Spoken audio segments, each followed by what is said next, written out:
Continuing from the earlier topic, let us discuss our common enemy, Aglaia.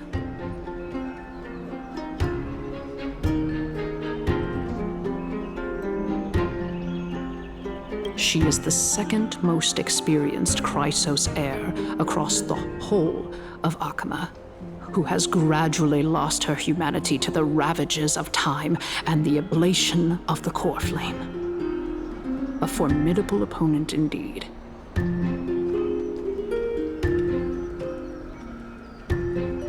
Admittedly, there is ample reason for her to take your life. Yet your previous reasoning is quite sound. As a seasoned political animal, it's unclear whether she will actually cross that irreversible boundary. Moreover, she still needs you alive so that the Titan's trial can be completed.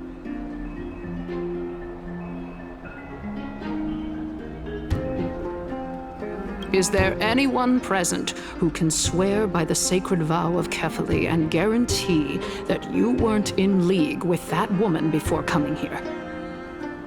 Are you just trying to pull the wool over our eyes and aid her in her savagery?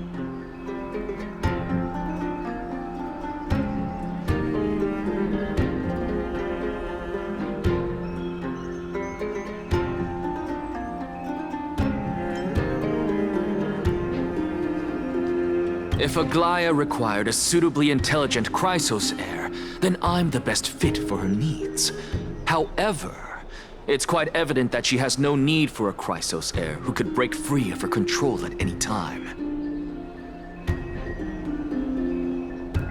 Since I believe in neither Titans nor the prophecy, there's no way that I would willingly walk on the path that she extols.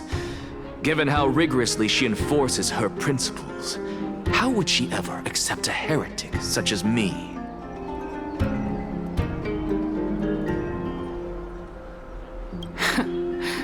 I understand what you mean. At the very least, the both of us agree that this tyrant who wallows in extravagance and greed is the greatest threat to achieving peace in Akama. The Council of Elders is willing to defend your right to live, just as we defend every oppressed citizen. However, I regret to say that sentiments in favor of the Chrysos heirs and Aglaia are only growing in magnitude. The peace that we are aspiring toward, as well as everything that we hold dear, will be destroyed completely. The city will be burned to ashes, and the citizens' blood will be shed. Tell me, what are you willing to do for our esteemed citizens so that they can vanquish the enemies of our fine city?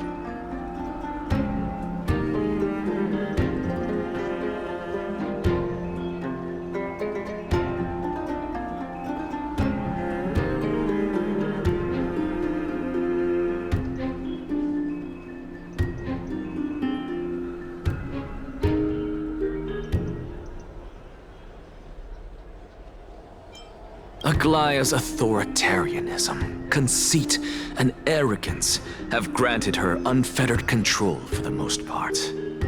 Yet these traits are also her greatest weakness. If I can render her helpless by forcing her to experience the agonizing pain of betrayal, I am certain she will never recover from such a setback. Surely you don't believe that such a tiny betrayal will be enough to push her to her wit's end. What's more, there are many who remain silent, merely watching to see how much chaos I can unleash. Not to mention, you know full well that the Chrysos heirs have never been a united front.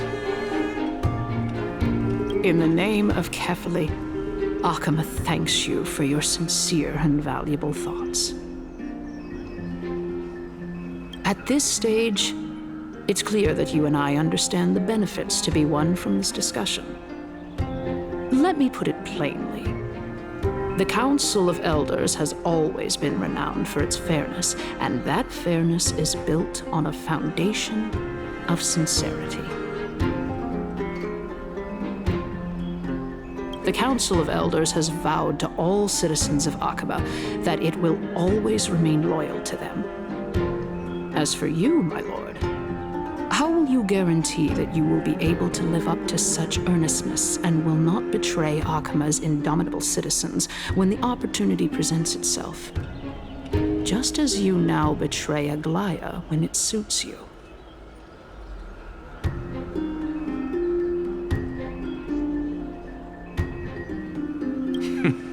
Surely you jest. My loyalty does not need to be proven.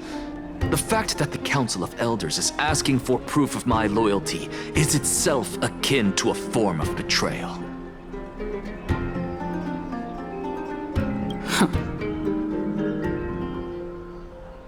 I am incredibly honored to have witnessed the both of you bury the hatchet in a civilized manner.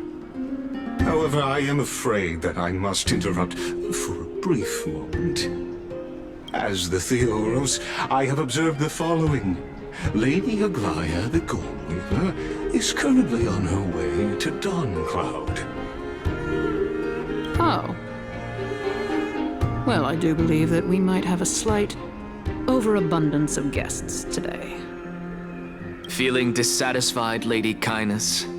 Despite the Council of Elders' lofty residence on Dawncloud, it must still tolerate the whims of the Chrysos heirs.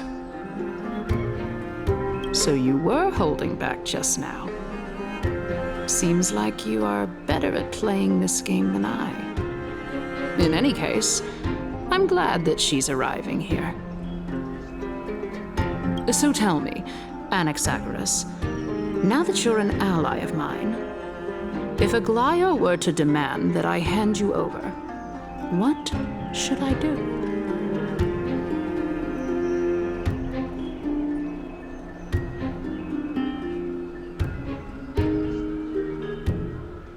You can do as she says. Tell her that the Council of Elders merely wished to chat with me and had no intention of offending her.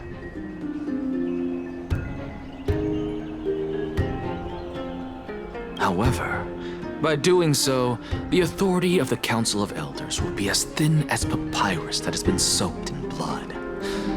Not only can it be destroyed at the slightest touch, but the Council will also lose possession of a valuable core flame. No, more like 2 core flames. After all, at the next Citizens' Assembly, that young lady who is synonymous with death will also be standing on our side. Oh? How can you be sure of that? Is that of importance to you? All you need to know is that I have a plan. In my opinion, you should be more worried about the impending threat. If Aglaya can seize me in full view of the masses today, she could also dismiss the entire Council of Elders in one fell swoop tomorrow. If that happens, the discussion that we've just had will turn into an utter joke instead.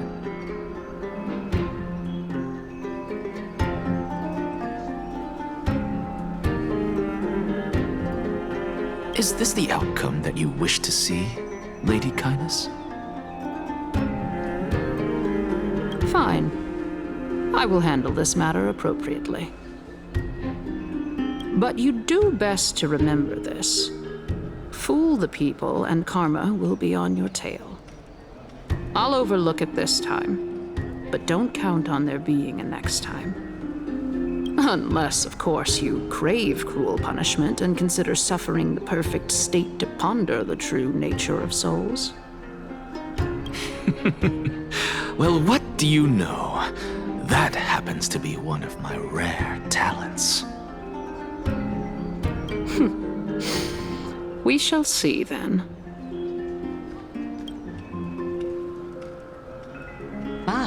I've got to say that you've managed to really impress me again. But shouldn't you be going after more?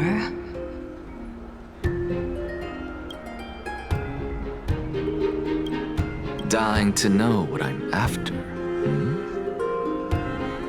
I mean, I'm the reason, Titan, after all. It is in me to ask and seek answers.